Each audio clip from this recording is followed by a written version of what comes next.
శాఖలో కొలువైన సంపత్ వినాయక ఆలయంలో నవరాత్రి మహోత్సవాలు అంగరంగ వైభవంగా ప్రారంభమయ్యాయి. వినాయక చవితి సందర్భంగా తెల్లవారుజాము నుండి సంపత్ వినాయక ఆలయంలో ప్రత్యేక పూజలు నిర్వహిస్తున్నామని ఆలయ ఈవో తెలిపారు.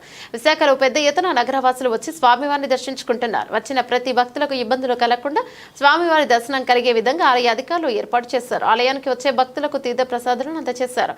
వినాయక చవితి కావడంతో భక్తులకు ఆలయం కిటకిటలాడింది.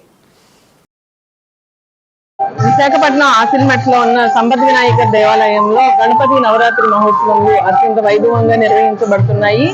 ఈ రోజు వినాయక చవితి సందర్భంగా తెల్లవారుజామున 3 గంటలకు గణపతి హోమం నిర్వహించడం జరిగింది. అనంతరం స్వామివారికి విశేష అభిషేకాలు కూడా నిర్వహించడం అయ్యింది. అప్పటి నుంచి కూడా భక్తులు అందరూ వచ్చి స్వామివారిని దర్శనం చేసుకుంటూ ఉంటున్నారు. దర్శనానికి వచ్చిన భక్తులందరికీ కూడా ప్రసాద వితరణ మరియు క్యూ లైన్స్ లో ఇబ్బంది లేకుండా పెండాల్స్ అన్ని ఏర్పాటు చేయడం జరిగింది.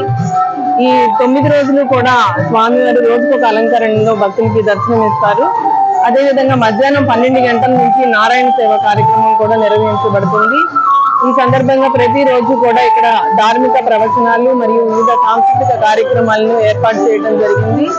కావున భక్తులందరూ కూడా వచ్చి స్వామివారిని విశేష అలంకరణలో దర్శనం చేసుకుని స్వామివారి ప్రసాదం స్వీకరించవలసిందిగా కోరుతున్నాను.